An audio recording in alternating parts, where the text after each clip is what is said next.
5, 6, 7, 8. Hello, Brynn. Thank you for joining us today. Thank you so much for having me. I'm excited to be here. Good. So, on a scale of 1 to 10, how excited or nervous are you? I am a 10 on the excited scale. I feel like I've known ever since I got accepted into FIS that I wanted to be in a student leadership role. And once I got accepted, I started researching what student leadership roles there were. And I saw that this was an option. And I was like, yep, that's going to be me. Like that is my jam. So I'm very excited. I'd say, but I am a little bit nervous, I guess. I think with any election, with any time that you're putting yourself out there, it can be nerve-wracking. However, in order to be brave, you have to be afraid. And even though that nervousness may be me being afraid, I'm choosing to be brave and put on for my class by putting myself out there to run. I love that. How do you plan to work with other student organizations?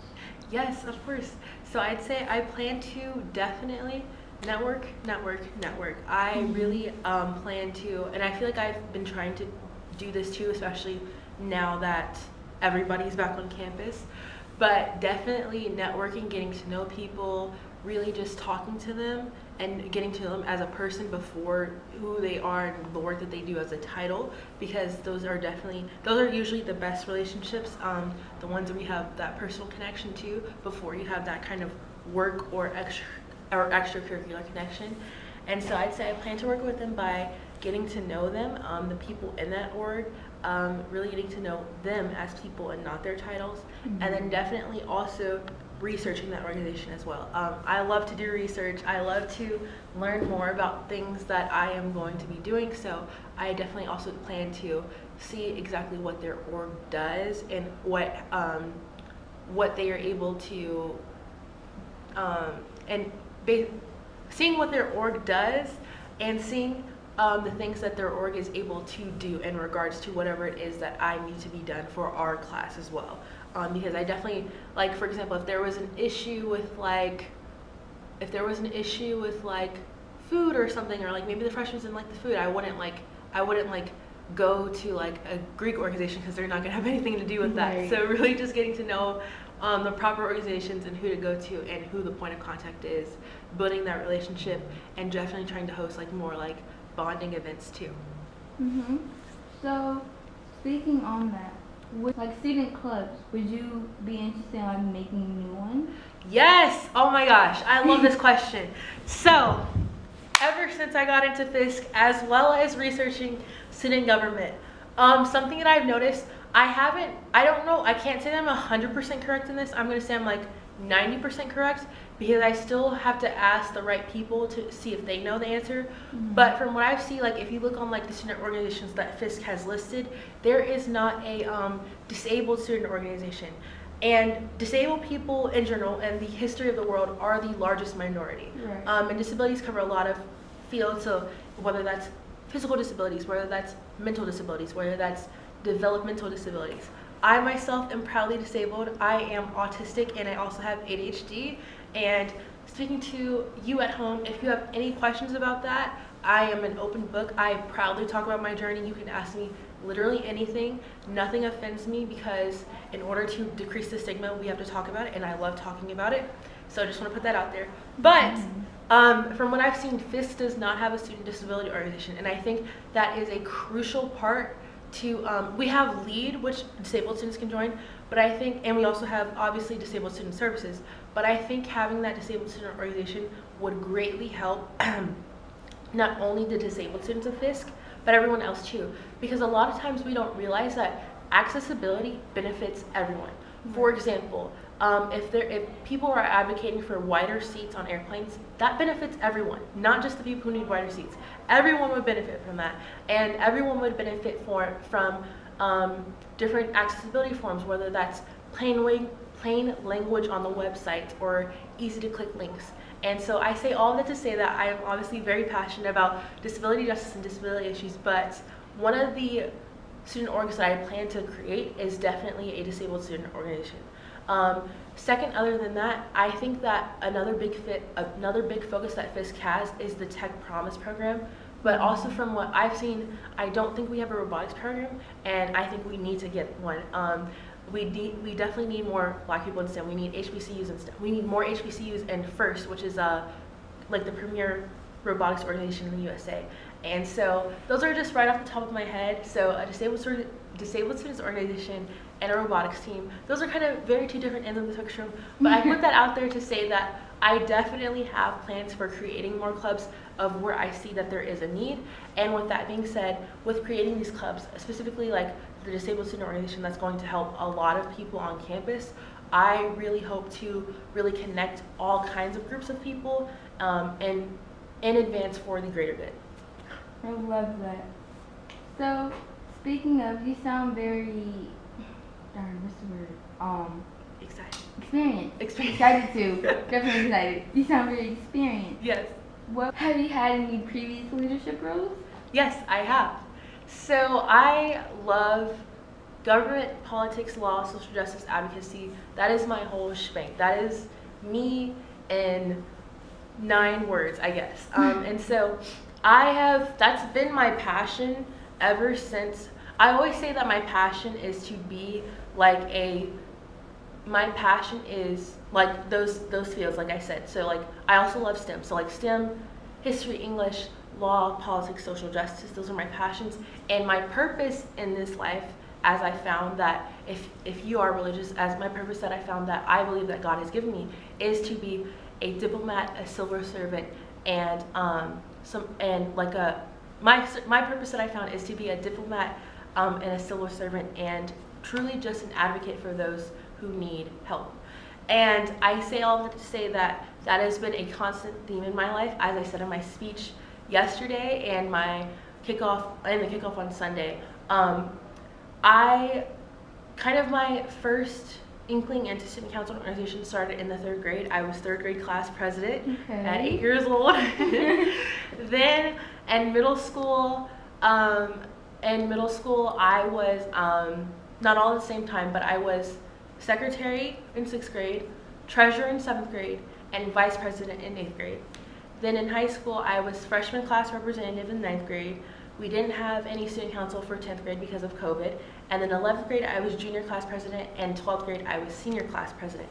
So I've had a lot of experience in this field. Other than the student council aspect, my other leadership roles come in the form of I was debate co-captain, I was robotics co-captain at my high school, part of the founding team, and I also, another big extracurricular that I did was youth-led drug prevention. So that's something I care a lot about, too. Not necessarily not in like a supercilious or pious way where I'm like judging people, but really just educating people, making sure that they are aware about their health, the kinds of things that they're using, and making sure that they are educated, because at the end of the day, we all can have fun, but we also want to make sure that we are healthy and that we're still alive and living too. And then after that, some of the other organizations that I did in high school was the Black Student Union, Big Brothers Big Sisters. I was a peer mentor for my fellow peers in high school, and then also a tutor for the elementary school kids at my campus because it was a K through 12 campus. Then Excellence and Equity, which was like a diversity, equity, and inclusion council, and also the school newspaper and the yearbook team. So I've had a lot of experience, and it is something that I am deeply passionate about. It's something that I will never get tired of, and I will always, always, always have a deep, burning fire of passion and love for it in my heart. I love that. So with your previous experience, what are 3 takeaways or words of advice that you would give for the other candidates or anyone that else wanted the position? Yes. So I am a bit of a philosophy nerd, and I also love to read. So this is where my answer is kind of coming from. It's coming from that English and philosophy nerd side of me. So I'm going to give you the artistic answer and then the scientific answer. So the artistic answer is, throughout my life, I have 3 quotes that I kind of keep near and dear to my heart to always keep me going and moving forward, no matter how tough times get. And so the first quote is going to be East of Eden by John Steinbeck, who's also the author of The Grapes of Wrath and of Mice and Men. Towards the end of the book, after the climax, the main character is talking to the female main character, Kate. She's done a lot of bad stuff to him, but basically he's telling her, hey, even though you did this, it's okay. What the quote is, and now that you don't have to be perfect, you can be good. And it really just speaks to me as a lot as a leader, because, and I hope that it speaks to you as a leader too, because so many times we strive to be perfect. We strive, are we doing enough for our classmates, our constituents, our peers? And the answer is, usually it's 99% of the time it's going to be yes. You don't have to be perfect. That is a very hard lesson that I've had to learn, that you will burn yourself out trying to be in the pursuit of perfection. But as long as you are trying to be good, as long as you are trying to choose good, and as long as you're trying to do good as a leader for what you believe, I truly believe that you will be good. You'll be fine. And so that's one of my quotes, and now that you don't have to be perfect, you can be good. The second quote by Russian philosopher Friedrich Nietzsche, and it goes, "He who has a why can bear almost anyhow." And that's probably up there, number one or number two. But I love that quote so much. It was in this book that I read by Viktor E. Frankl. He's a Holocaust survivor, and basically he wrote a book about how he kind of got through that by really being like mentally strong and tough.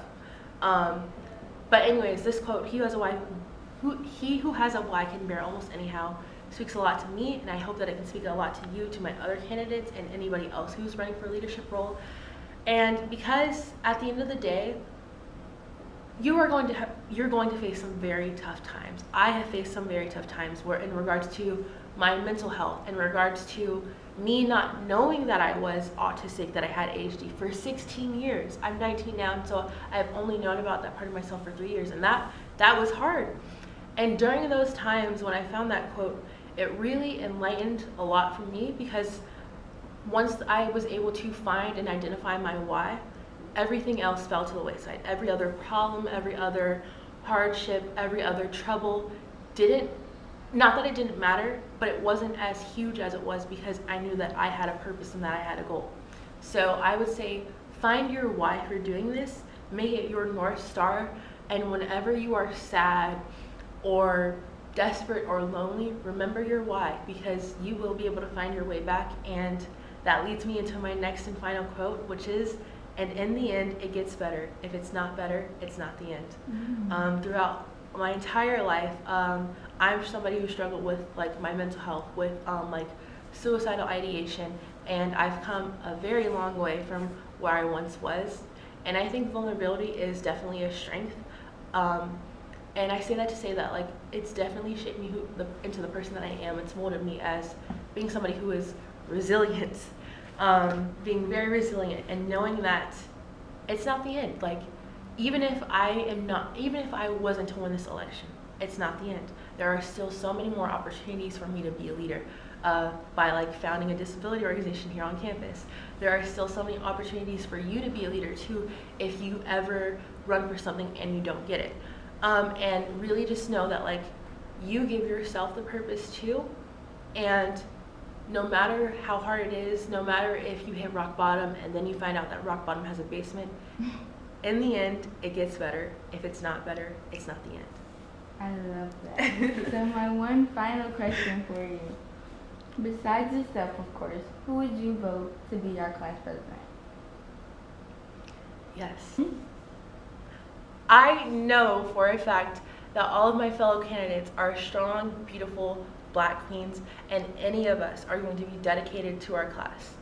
I'd say that Courtney is very realistic, hardworking, and earnest. I'd say that Aaliyah is very caring, truthful, and sagacious. And I'd say that Sanaya is very loyal, compassionate, and hopeful. We are all such good candidates, and this is very hard for me to choose. But I think that with that being said, I would most likely vote Courtney Johnson for president if I was not to vote for myself.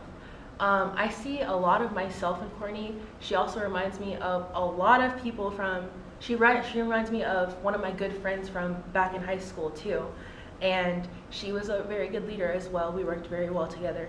And I think Courtney is very, has a lot of good ideas, and is also very realistic about what she is able to accomplish as well. And I think that's really good in a candidate. You don't want a candidate who's going to sell you like a dollar and a dream. You want somebody who has those tangible ideas. And I think and she has some very noble qualities as well, like vulnerability and being able to share things about her personal life experiences that have led her up to this point, whether that's her faith, her family background, her upbringing. And I think those are some noble qualities that you can have in a candidate. And so I would vote for Courtney. Well, Miss Brynn, that's all I have for you today. Thank you. Thank you. I honestly wish we could just have like an oligarchy with all four of us and just lead the campus, but that's not how things work here. 5, 6, 7, 8. Dance with me in my bright